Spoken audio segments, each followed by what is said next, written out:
జగిత్యాల పట్టణ అభివృద్ధికి నిరంతరం కృషి చేస్తానన్నారు ఎమ్మెల్యే సంజయ్.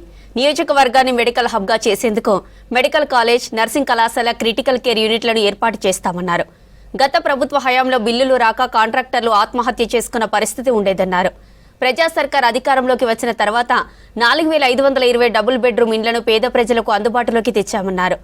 గత ప్రభుత్వంలో బకాయి బిల్లులను రేవంత్ రెడ్డి ప్రభుత్వంలో మంజూరు చేస్తున్నామన్నారు ఎమ్మెల్యే సంజయ్.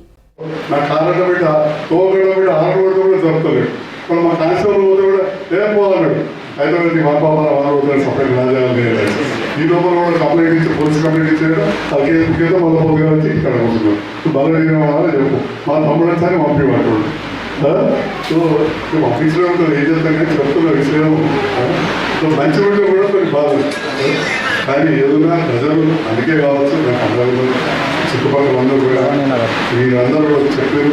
భవానీ నగర్ 12 ఫీట్లకి ఆగని 35 ఫీట్లు 20 ఫీట్లకు వచ్చింది. సంతోషం.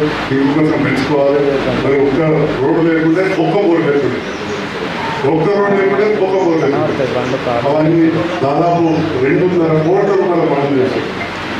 ఇప్పుడు ఈ ప్రభుత్వం కూడా దగ్గర 45 లక్షల రూపాయలు ముందు కూడా కాంట్రాక్ట్ వచ్చి వాడు సరిగ్గా చేయకపోయి వరంగల్ రోడ్డు కలిసి మళ్ళీ రీటెండర్ ఇప్పించాలి, అర్జెంట్గా రోడ్ చేయాలి వాళ్ళని చెప్పి కమిషనర్ గారు ఇక చేసినట్టు లేడు.